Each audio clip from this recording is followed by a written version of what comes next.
ایک مرتبہ سورہ الحمد، 3 مرتبہ سورہ توحید قرأ فرما کر شہنشاہ حضور بادشاہ حضور سلطان حضور ابن محمد حسن خان کوكب آرا بیگم بنت جعفر علی خان مرحوم کی روح کو بخش دے۔ وَنُقْطَةِ دَائِرَةِ الْوُجُودِ صاحب لواء الحمد والمقام المحمود مولانا ومولا الثقلين جد الحسن والحسين أبا القاسم محمد وأهل بيته الطيبين الطاهرين المعصومين المظلومين ولعنة الله على أعدائهم أجمعين من يومنا هذا إلى قيام يوم الدين. أما بعد فقد قال الله سبحانه وتعالى في كتاب المبين وفرقان المجيد وقوله الحق. بسم الله الرحمن الرحيم. الف لام ميم ذلك الكتاب لا ريب فيه هدى للمتقين الذين يؤمنون بالغيب ويقيمون الصلاة ومما رزقناهم ينفقون. صلوا علیہ. سورہ بقرہ کی یہ ابتدائی آیت ہے جس کی تلاوت میں نے آپ حضرات کے سامنے کرنے کا شرف حاصل کیا، جس میں پروردگار عالم واضح طور کے اوپر یہ اعلان کر رہا ہے کہ یہ کتاب اگر فائدہ پہنچائے گی تو صرف ان لوگوں کو پہنچائے گی جو متقین ہیں۔ خالی انسان ہونا کافی انسان کے لیے نہیں ہے، یہ تو انسان ہونا اس کا تمام مخلوقات سے بس خالی ایک فضیلت ہے کہ وہ انسان ہے، یعنی اشرف المخلوقات ہونا صرف اس لیے ہے کہ بیچارہ وہ ایک کائنات میں جتنی مخلوق ہے ان سب سے اشرف ہے، جس کو حضرت انسان کہتے ہیں۔ ایک صلوات بھیج دے محمد والے۔ اور اللہ نے جتنی بھی چیزیں بھیجی ہیں وہ اشرف کے لیے ہی بھیجی ہیں، مفضول کے لیے کوئی چیز نہیں بھیجی ہے۔ جتنی بھی چیزیں اللہ نے پیدا کی ہیں وہ اشرف کے لیے ہی پیدا کی تھی۔ بھئی ہر بڑا انسان اپنے لیے ہی تو ہر چیز بناتا ہے۔ ایک صلوات بھیج دے محمد والے محمد، ہے یا نہیں؟ تو اب ظاہر بات ہے انسان چونکہ کائنات میں سب سے افضل ہے، اشرف المخلوقات ہے، تو پوری کائنات میں اللہ نے جتنی بھی چیزیں پیدا کی ہیں وہ حضرت انسان کے لیے پیدا کی ہیں۔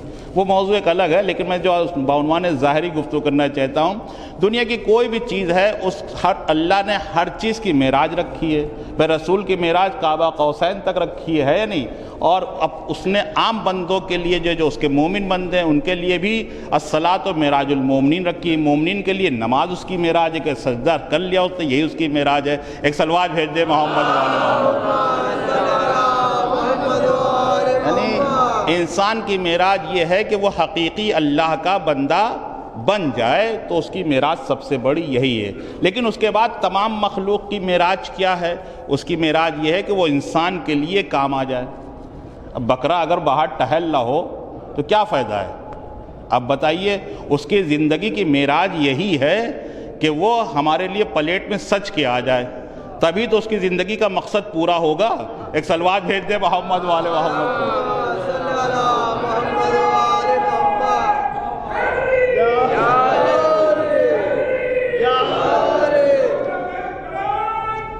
سمجھے؟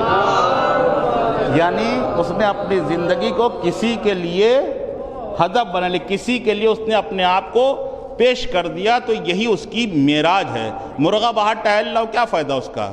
لیکن وہ ہمارے لیے اگر سچ کے پلیٹ میں آ جائے تو اس کی زندگی کا مقصد پورا ہو گیا۔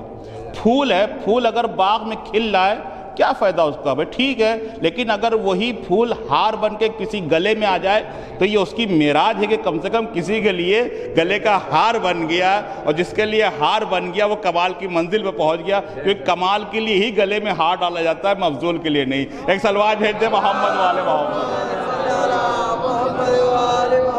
ہے یا نہیں؟ اللہ تو یہ فطرت کا تقاضا ہے۔ میں صرف بہت ہی شارٹ کٹ میں آپ کے سامنے مختصر سا وقت ہوتا ہے، مختصر سی بات کرنا ہوتی ہے، اور لہذا اس مختصر سے کے حوالے سے آپ کے سامنے ساری گفتگو کرنا پڑتی ہے۔ اسی لیے یہ ہے کہ ہر جو ہے مفضول کو اپنے اشرف پہ قربان ہونا پڑے گا، یہی اس کی زندگی کا مقصد ہے۔ اور ہدف ہے۔ اگرچہ وہ قربان نہیں ہوتا تو اس کو کسی بھی طرح کی معراج اور مقصد حیات کا کوئی فائدہ نہیں ہے۔ تو اب ہم بھی تو کسی کے سامنے مفضول ہیں، ہم سے بھی تو بڑا کوئی افضل ہے جس کے لیے ہمیں قربان ہونا پڑے گا، ہے یا نہیں؟ تو اب وہ کیا چیز ہے؟ سب سے افضل ہونا چاہیے، اور کائنات میں ایک ہی چیز افضل ہے جس کا نام علی ابن ابی طالب علیہ السلام۔ سمجھے؟ اب علی کے معنی تو بہت سے ہیں، ایک ہے یعنی کائنات میں اللہ نے کہا ہے جو سب سے بلند ہو تمہیں اس کے سامنے اپنے آپ کو قربان کرنا ہے، اس کی بندگی حاصل کرنا ہے اور اسی کی پیروی کرنا ہے۔ یہ فطری تقاضا، انسان ہمیشہ اپنے سے بلند کی پیروی کرتا ہے، اپنے سے مفضول کی کبھی پیروی نہیں کرتا ہے۔ میں دل لانا چاہ رہا ہوں، اسی لیے ذکر و علی عبادہ کہا، ذکر و علی عبادہ کا اس لیے کہا کہ علی کا ذکر عبادت ہے۔ دیکھیں بمانے ذات نہ لے جائیے گا، ایک سلوات بھیج دے محمد والے محمد۔ ذکر کے جو لغوی معنی سے بھی اشارہ کرو، ذکر کے جو لغوی معنی ہے وہ ہے یاد کرنا۔ اگر کوئی قرآن بھی کیا ہے؟ ذکر ہے۔ ذکر کا معنی یہ کہ اگر کوئی انسان غفلت میں ہے، قرآن کی تلاوت کرے گا تو اس کی غفلت جو ہے وہ بیداری میں بدل جائے گی، یعنی وہ بیدار ہو جائے گا۔ غفلت سے نکالنے کے کام کو کہتے ہیں ذکر، لہذا قرآن اسی لیے کہا ہے کہ اس کا نام کیا ہے؟ ذکر ہے، یعنی قرآن ذکر ہے، یہ میں نے تمہارے لیے نازل کیا ہے جس کا نام ہے ذکر۔ اگر تم اس کو جتنا پڑھتے جاؤ گے تمہیں یہ غفلت سے باہر نکالتا جائے گا۔ میں لانا چاہ رہا ہوں، تو اس کا مطلب یہ ہے کہ جتنا جتنا علی کے قریب جاتے جاؤ گے غفلت سے خود بخود خود بیدار ہوتے جاؤ گے، راستہ تمہیں ملتا چلا جائے گا۔ ایک سلوات بھیج دے محمد والے۔ تو اس کا مطلب ذکر کا مطلب ہوتا ہے کسی چیز کو غفلت سے باہر نکالنے کا نام ذکر ہے۔ بہت توجہ۔ اب کس کا ذکر کا؟ کہا علی کا ذکر کرو، ذکر و علی عبادہ، علی کا ذکر کرو۔ تو کس علی کا ذکر کریں؟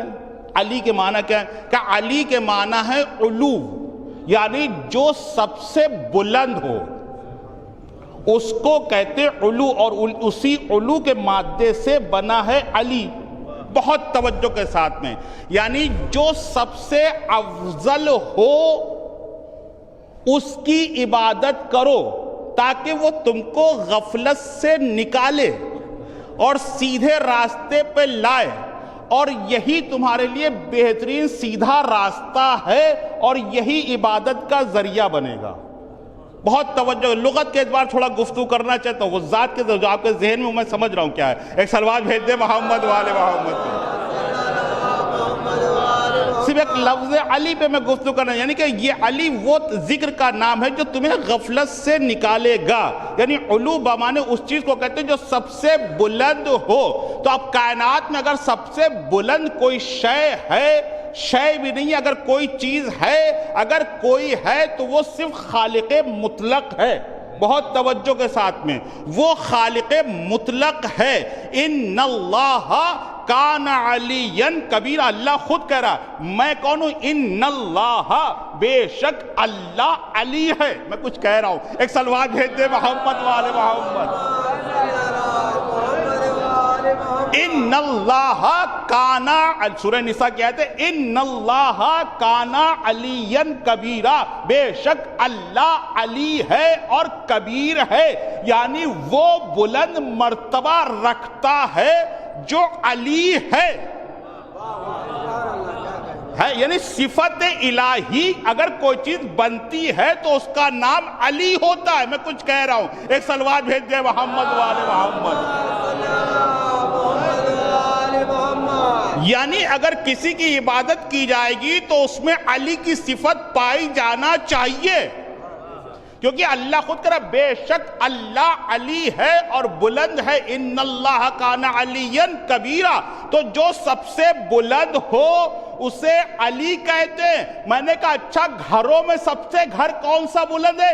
ان اللہ وضع للناس للذی ببکۃ مبارک وہدی للعالمین، پوری کائنات کے اندر تمام عالمین میں اگر کوئی سب سے افضل گھر ہے تو وہ خانہ کعبہ ہے۔ یعنی اللہ کہہ رہا ہے کہ تمہیں سب سے بلند چیز کی عبادت کرنا چاہیے، اسی کا تذکرہ کرنا چاہیے، اسی کو یاد کرنا چاہیے۔ تو سب سے بلند اگر کوئی ہے تو اللہ ہے جس کا نام علی ہے۔ اگر سب سے گھروں میں بلند کوئی چیز ہے تو وہ کعبہ ہے جس کا نام علی ہے۔ اب اگر کوئی کائنات میں سب سے بلند کتاب ہے تو وہ قرآن ہے، یہ بھی بلند ہے سب سے، لہٰذا یہ بھی علی ہے۔ اور جس کو رسول ہاتھوں پہ بلند کرتے من کنت تو مولا فہاد، یہ علی ہے۔ ایک صلوات بھیج دے محمد والے محمد۔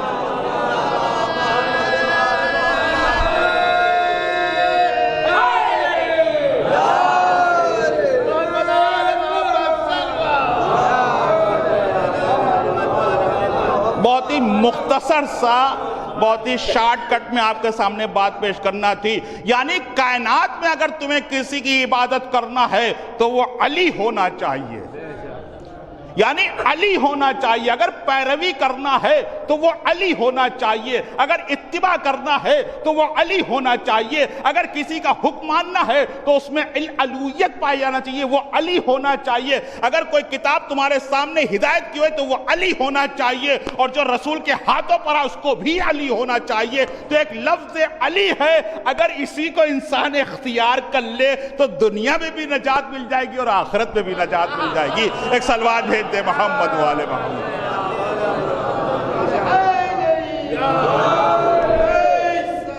اللہ بس پڑھ چکا آپ کے سامنے، اور اسی کی ایک ذات کا نام ہے، کیونکہ بہرحال یہ مہینہ بہت بابرکت مہینہ جو حسین سے منسوب ہے۔ حسین بھی علی ہے، حسین بھی علی ہے۔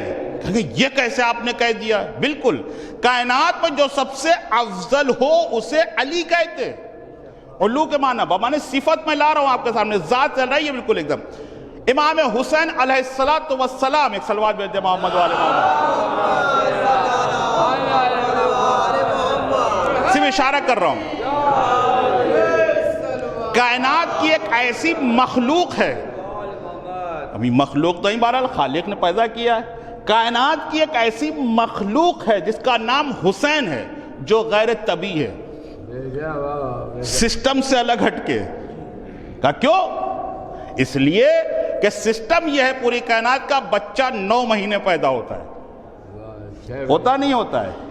امام حسین 6 مہینے میں نہیں پیدا ہو بلکہ 5.5-6 مہینے کے اندر، لیکن امام حسین کی جو ولادت ہے وہ 6 مہینے کے اندر کی ہے۔ بعض روایت میں 5.5 مہینے، 5 مہینے، اس سے اوپر کی نہیں ہے، 6 مہینے کے اوپر کی نہیں بلکہ 6 مہینے کے اندر کی ہے۔ کائنات میں 2 بچے فقط پیدا ہوئے ہیں ایسے، ایک جناب یحییٰ اور ایک امام حسین علیہ السلام۔ ایک صلوات بھیج دے محمد والے محمد۔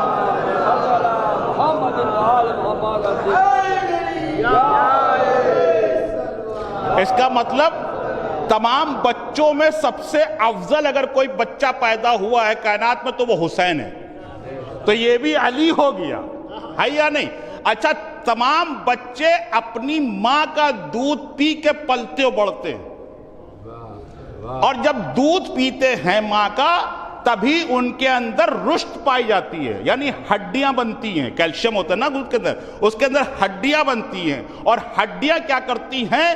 وہ مسلز کو مضبوط کرتی ہیں۔ اگر ہڈی نہ ہو، جسم کا ایک ایسا اسٹرکچر جس کا نام ہڈی ہے، اگر یہ ہڈی نہ ہو تو انسان حرکت ہی نہیں کر سکتا، گوشت کا لوتھڑا ہی رہے گا۔ ایک صلوات بھیج دے محمد والے محمد، سمجھے؟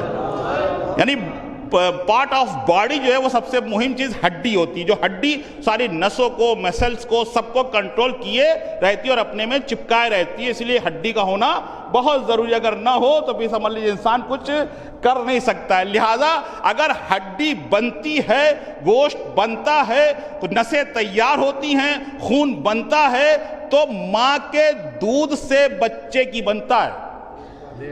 سارے ڈاکٹروں سے پوچھ لیجئے کہ جب جیسے جیسے ماں دودھ پلاتی ہے بچے میں ویسے ویسے رشد پیدا ہوتی ہے، یعنی خون بنتا ہے دودھ سے، ہڈیاں مضبوط ہوتی ہیں، گوشت بنتا ہے، مسل بنتے ہیں، تب جا کے یہ ایک بچہ بڑھتا ہے نا یعنی، اور پھر 2 مہینے بعد یا 16 مہینے 18 مہینے کے بعد پھر یہ دوسری غذاؤں کا عادی ہوتا ہے، وہ بھی اگر ماں چاہے تو، ورنہ لوگ 10 سال تک دودھ پیتے رہتے ہیں، بازار کا ایک سلوات بھیج دے محمد والے محمد۔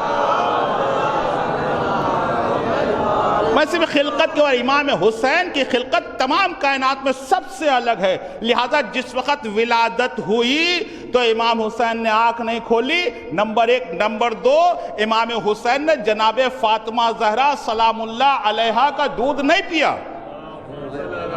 سلوات بھیج دے محمد والے محمد۔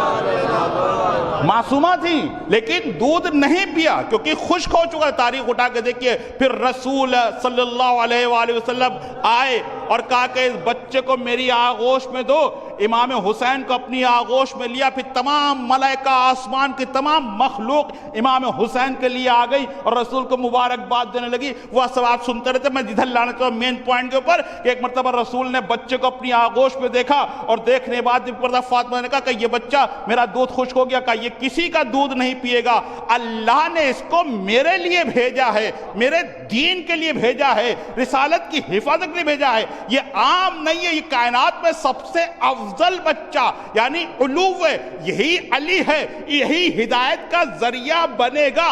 لہذا رسول نے فوراً بعض روایت میں کہ انگوٹھا چسایا، لیکن بعض روایت میں شیخ صدوقی کہ انہی نے زبان چسائی۔ جب زبان دی تو رسول کی زبان سے اب آپ جو بھی سمجھ لیں دودھ نکلا یا جو بھی نکلا، وہ بچہ صرف زبان چوس چوس کے رسول کی پلا اور بہا ہے، دودھ نہیں پیا ہے۔ اگر رسول نے ایک دفعہ زبان چسا دی تو 3 دن تک حسین کو نہ دنیا کی ضرورت کسی چیز کی ہوتی تھی، نہ آخرت کی، نہ بھوک لگتی تھی، نہ پیاس لگتی تھی، یعنی رسول کی زبان چوس چوس کر حسین پلے اور بڑھے ہیں۔ تو اس کا مطلب یہ ہے جس کے ذریعے سے انسان پلتا اور بڑھتا ہے تو اسی کا جز بن جاتا ہے، گوشت اسی کا بن جاتا ہے، خون اسی کا بنتا ہے، ہڈیاں اسی کی بنتی ہے۔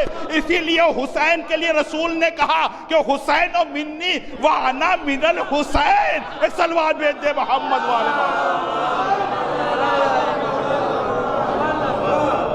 لہذا یہ سب سے افضل ہے۔ اور پھر آخری جملہ بس پڑھ چکا، ان الحسین مصباح الہدی والسفینۃ النجات۔ حسین وہ ہے جو ہدایت کا چراغ ہے، نجات کی کشتی ہے۔ لہذا کربلا کے میدان میں آ کر دنیا کو 2 حصوں میں تقسیم کر دیا، پوری دنیا کو 2 حصوں میں تقسیم کر دیا۔ اب چاہے نماز پڑھو، اس سے مجھے کوئی بحث نہیں، چاہے روزہ رکھو، چاہے حافظ کل قرآن بن جاؤ، لیکن کتنے بڑے تم متقی بن جاؤ، کربلا کے میدان میں آ کے تمہیں بتانا پڑے گا کس کشتی پہ سوار ہو۔ لہذا حسین کے لیے ان الحسین مصباح الہدی۔ یہی تو سوال کر رہے، اچھا تم قرآن کی تلاوت کرو تو یہ بتاؤ میں مصداق ہوں یا نہیں ہوں؟ اچھا تم ایمان کی بات کر رہے ہو، میں اللہ پر ایمان رکھتا ہوں، تو پنجتن پہ بھی تو تمہارا ایمان ہے، کتنے بڑا وہابی ہو جائے پنجتن کا تو انکار نہیں کر سکتا نا۔ تو کہ یہ بتاؤ پنجتن کی کڑی کا نام حسین ہے یا نہیں ہے؟ کون سی تم گفتگو کرنا چاہتے ہو قرآن کے حوالے سے، ایمان کے حوالے سے، خلقت کے حوالے سے؟ تم سے اللہ کہہ رہا ہے اور تم سے سوال کیا جائے گا، کیا اما یتساءلون عن النبأ العظیم۔ آخرت میں تم سے ایک عظیم چیزوں کے بارے میں سوال ہوگا جو کائنات میں سب سے بلند ہوگی، کہ یہ بتاؤ تم نے مفضول کی عبادت کی یا افضل کی عبادت کی؟ تو اب بتاؤ کائنات میں سب سے افضل کون ہے؟ لہذا ایک معیار حسین نے کربلا کے میدان میں پیش کر دیا، تمہارے مزاج کے مطابق عبادت نہیں چاہیے، اس کے حکم کے مطابق عبادت چاہیے۔ تمہارے مزاج کے مطابق عقیدہ نہیں چاہیے، اس کے حکم کے مطابق عقیدہ چاہیے۔ اس کے لیے چاہے مجھے علی اکبر کو پیش کرنا پڑے، چاہے اون محمد کو پیش کرنا پڑے، چاہے قاسم کو پیش کرنا پڑے۔ گھوڑوں کی ٹاپوں سے قاسم کا لاشا پامال ہو گیا۔ بہرحال مصائب پڑھنے میں کوئی حرج نہیں ہے، لیکن یہ ایام بڑے خوشی کا ایام ہے، لیکن ہم اسے اشارہ کر خالی کرتا چلوں گا۔ حسین وہ ذات جس نے کبھی کائنات میں کوئی ایسا معیار نہیں پیدا کیا جس سے انسان کنفیوز ہو جائے، بلکہ ایک ایسا معیار پیش کیا ہے کہ حق و باطل بالکل صاف و شفاف نظر آ جائے۔ کوئی یہ نہیں کہہ سکتا، ظلم آج بھی ہو رہا ہے، لیکن آج پتہ چلے گا کہ آپ حسین کے ساتھ ہیں یا اس کشتی میں سوار ہیں۔ پوری دنیا دو حصوں میں تقسیم آج بھی ہے، ایک حق کے ساتھ ہے، ایک باطل کے ساتھ ہے۔ ساری دنیا دیکھ رہی ہے، کچھ اپنے مفاد پرست ہیں، کچھ دین پرست ہیں، کچھ اپنے نفس کی خواہشات کے مطابق جی رہے ہیں، کچھ اللہ کے لیے جی رہے ہیں۔ لیکن جو اللہ کے لیے جی رہے ہیں ان کو دنیا کی کسی چیز کی ضرورت نہیں ہے، چاہے 70 ملکوں کی طاقتیں ایک طرف کھڑی ہو جائے اور ایک طرف حسینی جس کا نام خمینی کھڑا ہو جائے، کوئی فرق نہیں پڑتا۔ ایک صلوات بھیج دے محمد والے محمد۔ اور یہی وجہ تھی، امام حسین کہتے زینب میں تمہیں اس لیے لے کر آیا ہوں کربلا کے میدان میں، اسی لیے لے کر، کیونکہ دنیا بہت سیاست کر رہی ہے۔ ایک سیاسی اعتبار سے آپ اگر کربلا کو پڑھیں گے تب بالکل صاف شفاف ہے کہ دنیا کی سیاست ہے، ایک پروپیگنڈا چل رہا ہے، پروپیگنڈے کے اوپر سرکار بنائی جا رہی ہے، پروپیگنڈے کے اوپر پوری حکومتیں قائم کی جا رہی ہیں۔ لہذا آج بھی پورا طریقے سے پروپیگنڈا کیا جا رہا ہے۔ حسین اگر باہر نکلا ہے، ایک پروپیگنڈا ہے پوری دنیا کے اندر، پورے جزیرۃ العرب کے اندر، کہ ایک خارج ہے جس نے اسلامی حکومت کے خلاف قیام کیا ہے۔ لیکن اگر اس سیاست کو کوئی، اس پروپیگنڈے کو ختم کر سکتا ہے کوئی، تو وہ زینب تم ہو۔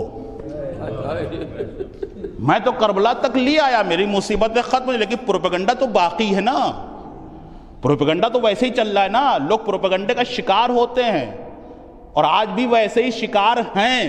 معاف کیجئے گا، عقل کا استعمال نہیں کرتے، سامنے والا کیا کر رہا ہے بس وہ اسی کے پیچھے بھاگتے چلا۔ لیکن حسین نے کہا نہیں، اس پروپیگنڈے کو اگر کوئی ختم کر سکتا ہے تو زینب تم ہو۔ کہا وہ کیسے؟ کہا تمہارے ہاتھوں میں رسن باندھی جائے گی، تمہارے سر سے چادر چھینی جائے گی، تمہیں اسیر کیا جائے گا، ایک رسن میں 12 گلے ہوں گے۔ لیکن یہ مصیبتوں کا پہاڑ تمہارے پاس ایک دن کا نہیں ہوگا، 2 دن کا نہیں، تمہارے لیے روز شام غریبہ ہے، تازیانے کھاؤ گی۔ لیکن زینب وعدہ کرو کہ تمہارا کام ہے حسین کو پہچنوانا، تمہارا کام ہے مقصد حسینی کو آگے بڑھانا۔ یہی وجہ تھی کہ زینب جس وقت کوفے میں داخل ہوئی، آپ سوچے ایک خاتون جس کو رکوع کے بھل کھڑا کر دیا جائے، سید سجاد اور جناب زینب کو بیٹھنے کا بھی حکم نہیں تھا کہ زمین پر بیٹھ جائیں، بلکہ زینب ویسے رکوع کی حالت میں پوری رات کوفے کے باہر کھڑی رہی ہے۔ آپ سوچے کہ وہ شہزادی جو رات کے اندھیرے میں آئی تھی کوفے میں، تو دروازے بند ہو گئے تھے، کھڑکیاں بند ہو گئی تھی، اس کو دن کے اجالے میں لایا جا رہا ہے، اور جس وقت یہ قافلہ لٹا ہوا کوفے میں داخل ہوا ہے تو لوگ واقعاً خوشیاں منا رہے تھے، ایک پروپیگنڈے کا شکار تھے کہ ہاں یہ وہ قافلہ آیا ہے، یہ وہ قیدی آ رہے ہیں جنہوں نے اسلامی حکومت کے خلاف قیام کیا ہے، یہ سب خوارج ہیں۔ ایک مرتبہ زینب نے تڑپ کے دیکھا کہ تم مجھے خوارج کہہ رہے ہو، ایک اشارہ کیا، ہوا میں سناٹا چھا گیا، کہ یہ بتاؤ کلمہ کس کا پڑھتے ہو؟ کہ ہم رسول کا کلمہ پڑھتے ہیں۔ کہ رسول کی بیٹی کو پہچانتے ہو؟ کہ ہاں پہچانتے ہیں، جس کا نام فاطمہ زہرا، کہ اس کے لال حسین کو پہچانتے ہو؟ ہاں ہاں پہچانتے ہیں، وہ سیدہ سب شباب اہل الجنہ کا لقب ہے، وہ ان الحسین مصباح الہدیٰ کا لقب ہے۔ کہ تمہیں پتہ ہے نوکے نیزہ پہ اسی حسین کا سر ہے جو کربلا کے میدان میں آواز دے رہا تھا، حل من ناصر ینصرنی حل من مغیث۔ انا للہ و انا الیہ راجعون، رضا بقضاء تسلیما لامرہ۔ اللہم نسألک بحق محمد وانت المحمود، وبحق علی وانت العلی، وبحق فاطمة وانت فاطر السماوات والارض، وبحق الحسن وانت المحسن، وبحق الحسین وانت قدیم الاحسان، وبحق الائمة التسعة الطاہرین من ذریۃ الحسین علیہ السلام۔ پروردگار حاضرین دلی تمناؤں کو پورا فرما، واسطہ محمد کا واسطہ جو قرض دار ان کا قرض ادا فرما، جو بیمار ان کو شفائے کاملہ عطا فرما، جو بے روزگار ہیں پروردگار ان کو روزی عطا فرما، جو روزگار کر رہے ہیں پروردگار ان کے روزگار میں ترقی عطا فرما، جہاں جہاں بھی مومنین حضرات ان کی جان و مال کی حفاظت فرما، مقامات مقدسہ کی حفاظت فرما، علماء حق کا سایہ ہم سب پر قائم دائم رہے، اسرائیل کو نیست و نابود فرما، دشمنان اسلام کو نیست و نابود فرما، اسلام کے پرچم کو بلند فرما، کفر و نفاق کے پرچم کو سرنگو فرما، زمانہ کے ظہور میں تعجیل فرما، ہم سب کو ان کے انصار میں شمار فرما۔ ایک مرتبہ سورہ الحمد، 3 مرتبہ سورہ توحید کا فرما کر شہنشاہ حضور بادشاہ حضور سلطان حضور ابن محمد حسن خان کوكب آرا بیگم بنت جعفر علی خان مرحوم کی روح کو بخش دیں۔ بسم اللہ الرحمن الرحیم، الحمدللہ رب العالمین الرحمن الرحیم مالک یوم الدین، ایاک نعبد و ایاک نستعین، اہدنا الصراط المستقیم صراط الذین انعمت علیہم غیر المغضوب علیہم ولا الضالین۔ بسم اللہ الرحمن الرحیم، قل هو اللہ احد اللہ الصمد لم یلد ولم یولد ولم یکن له کفوا احد۔ بسم اللہ الرحمن الرحیم، قل هو اللہ احد اللہ الصمد لم یلد ولم یولد ولم یکن له کفوا احد۔ بسم اللہ الرحمن الرحیم، قل هو اللہ احد اللہ الصمد لم یلد ولم یولد ولم یکن له کفوا احد۔ ربنا تقبل منا انک انت السمیع العلیم ورحمۃ اللہ وبرکاتہ۔